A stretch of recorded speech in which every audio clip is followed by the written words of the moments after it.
ఇవాళ Armoor sub division police ఒక వర్ష chain snatching చేసే ఒక గ్యాంగ్ పట్టుకుంది.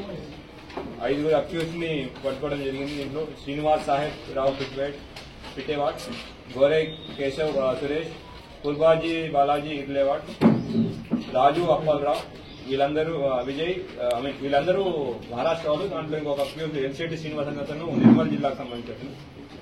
అంతే కాకుండా ఇంకా 2 మిస్సింగ్ అబ్స్కాండింగ్ ఉన్నారు. దాని విజయ్ అండ్ దండేవాడ్ బాబు. వాటి గురించి వాళ్ళ ప్రెసిడెంట్ పెట్టడం జరుగుతుంది. రీసెంట్ గా మనం వరుసగా చైన్ స్నాచింగ్ ఇన్సిడెంట్ జరగడం జరిగింది. అయితే దాని గురించి ఒక స్పెషల్ టీం ఫామ్ చేసి వర్కౌట్ చేస్తుంటే ఇవాళ మార్నింగ్ మనకి వెహికల్ చెకింగ్ లో అనుమానాస్పదంగా కొంతమంది కనబడుతుంటే వాళ్ళు చెకింగ్ చేస్తుంటే మనకి అక్యూజ్ పట్టుకోవడం జరిగింది.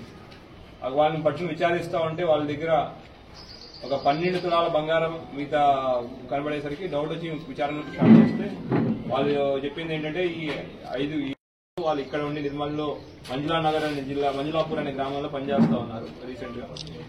అయితే జలసాలకు అలవాటు పడి ఈసీ మనీ కోసం దొంగతనాలు చేయడం మొదలుపెట్టారు.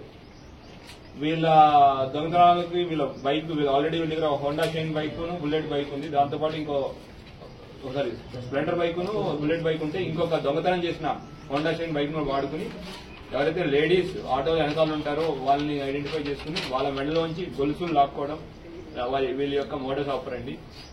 ఆ విధంగా మొత్తం మన ఆర్మూర్ ఏరియాలో 2, ముక్కాల్లో 1, సారంగపూర్ మండలం అక్కడ 2, బైన్సా మండలంలో 1, వాటి మెట్పల్లి జగిత్యాల జిల్లాలో అక్కడ కూడా 1, జక్రాన్పల్లి మండలంలో ఒకసారి అటెంప్ట్ చేశారు. అట్లానే ఒక ట్రాక్టర్ కూడా దొంగతనం చేశారు. తర్వాత వరుస దొంగతనాలు అయిన తర్వాత మన వెహికల్ చెకింగ్ అయినా ఎక్కువ అయ్యేసరికి ఇక్కడి నుంచి వాళ్ళు ఫోన్ స్విచ్ ఆఫ్ చేసుకుని మహారాష్ట్రలోకి వెళ్లిపోయారు. ఇవాళ మళ్లీ మన ఏరియాలోకి రావడానికి ట్రై చేస్తుంటే మనం వెహికల్ చెకింగ్ లో పట్టుకోవడం జరిగింది.